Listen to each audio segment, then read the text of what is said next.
19 అంటారు 20 అంటారు క్లారిటీ లేదు ఏం చేశారు. సో ఇప్పటి వరకు చూస్తే 19 బాడీస్ కనిపించాయండి.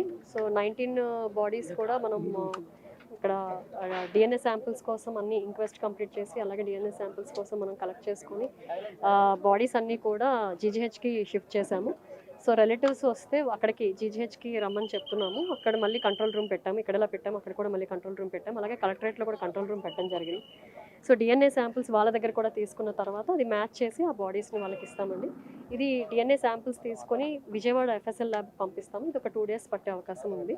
సో ఈ లోపల రిలేటివ్స్ ఎవరైనా వస్తే వాళ్ళకి గెస్ట్ హౌస్ అలాగే వాళ్ళకి ట్రాన్స్పోర్టేషన్ ఫుడ్ వాళ్ళ కోసం ఒక లైజన్ ఆఫీసర్స్ని కూడా పెడుతున్నామండి. సో దట్ వాళ్ళకి ఇబ్బంది కలగకుండా సో ఆ అరేంజ్మెంట్స్ చేస్తున్నాము. ఈ బాడీస్ అన్నిటికీ కూడా ఫ్రీజర్స్ సఫిషియెంట్గా పెట్టుకున్నాము.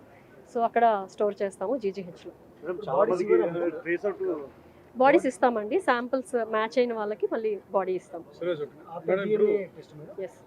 తెలంగాణ వాళ్ళు అంటున్నారు కొంతమంది, ఆంధ్రలో ఎంతమంది ఏ ప్రాంతానికి? దీంట్లో ఆంధ్ర ఉన్నారండి, తెలంగాణ ఉన్నారు, కర్ణాటక కూడా ఉన్నారండి.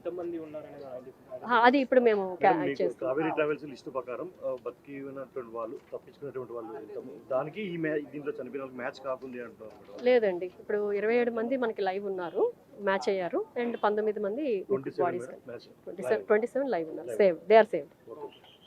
ఎంతమంది పిల్లలు ఉన్నారు, ఎంతమంది పెద్దలు ఉన్నారు? మన అన్ఫార్చునేట్ ఇదేంటంటే 2 పిల్లలు కూడా చనిపోయారండి. 2 పిల్లలు మనకి బతికారు. సో 4 పిల్లలు ఉన్నారు, 4 పిల్లల్లో 2 చనిపోయారు, 2 బతికారు.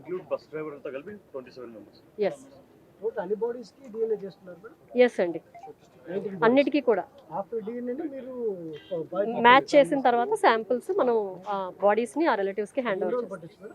అది 2 days పడుతుంది అంటున్నారండి. సో వీల్ పర్సన్ ఇక్కడ జీజీహెచ్కి పంపిస్తున్నామండి, మొత్తం కూడా అక్కడే ప్రిజర్వ్ చేస్తాం.